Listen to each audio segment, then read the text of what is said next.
at Google Forms in terms of using it for quiz purposes. And when I use the word quiz in our remote learning situation, I don't necessarily mean you're looking to get a specific grade for a grade book. Maybe you're looking to see if students are understanding the work. And what's nice about Google Forms is you have the ability to set all that up for them. So to go to Forms, I don't like to go here and find the individual pieces and parts. I always start in Google Drive. That's just my habit.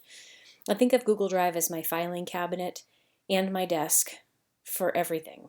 So here are my folders in my filing cabinet, and then in my desk I can pull out a piece of paper and create a form.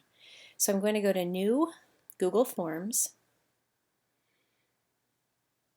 Now I can go back to the templates and pick a blank quiz to start with. I'm not going to do that because I want you to understand the ins and outs of setting up a quiz. So I have a blank Google form. Taking a look, the very first thing I want to do is label this.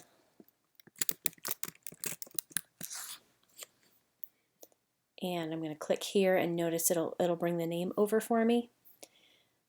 I go into the settings right away. I want it to collect email addresses. Now, if you have the younger kiddos, this may not be something you want to do. That's up to you.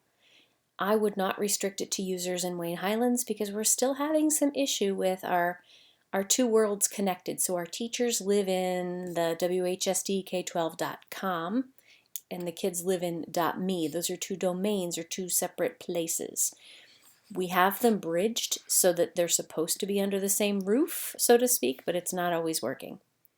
If you want it to report a grade and import it into grades, you have to limit to one response. This is optional, edit after submitting. I wouldn't put up see a summary because then they're going to see the results of everyone in terms of a chart. Under presentation, you can put a custom message here, and then quizzes, I'm going to make this a quiz. We don't have Chromebooks, so this is not something we're going to use. Then you have to decide if you want the students to see the grade right after they finish or later after you check it out. They're allowed to see missed questions, correct answers, and point values after they submit their quiz. These are your choices.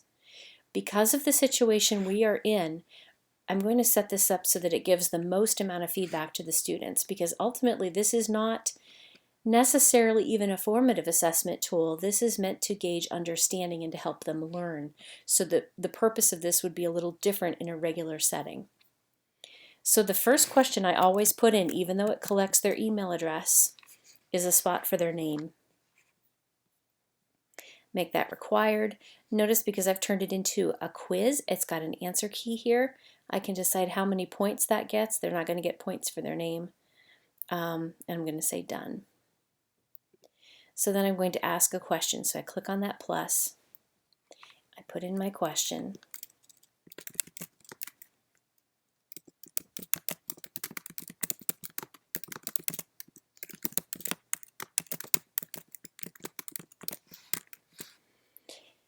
And I can do multiple choice. I can do checkboxes. I can do drop downs. I have a linear scale, like how well did you understand this concept on a scale of 1 to 10.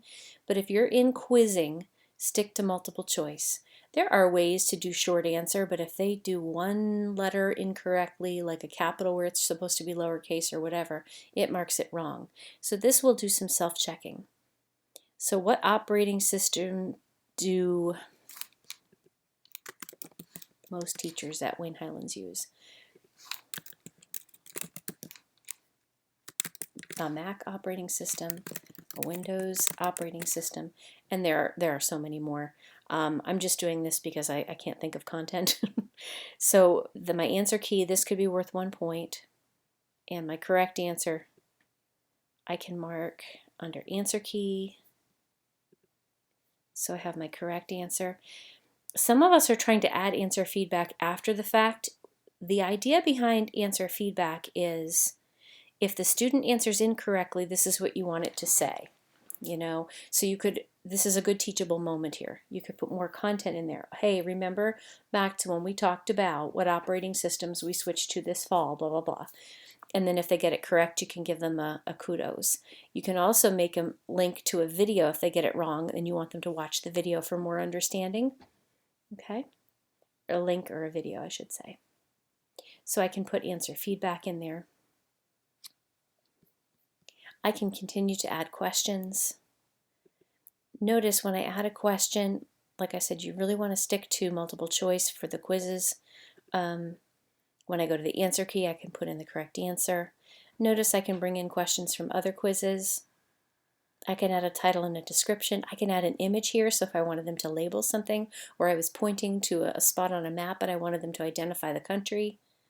I can add a video. I can add other sections, which we'll get to later. But so I'm going through and I've set up my quiz. It's worth 2 total points. I've checked my settings.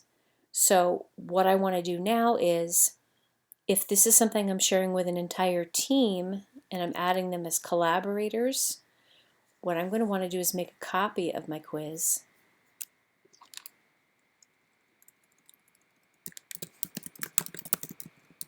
Because let's say I share this quiz with everyone.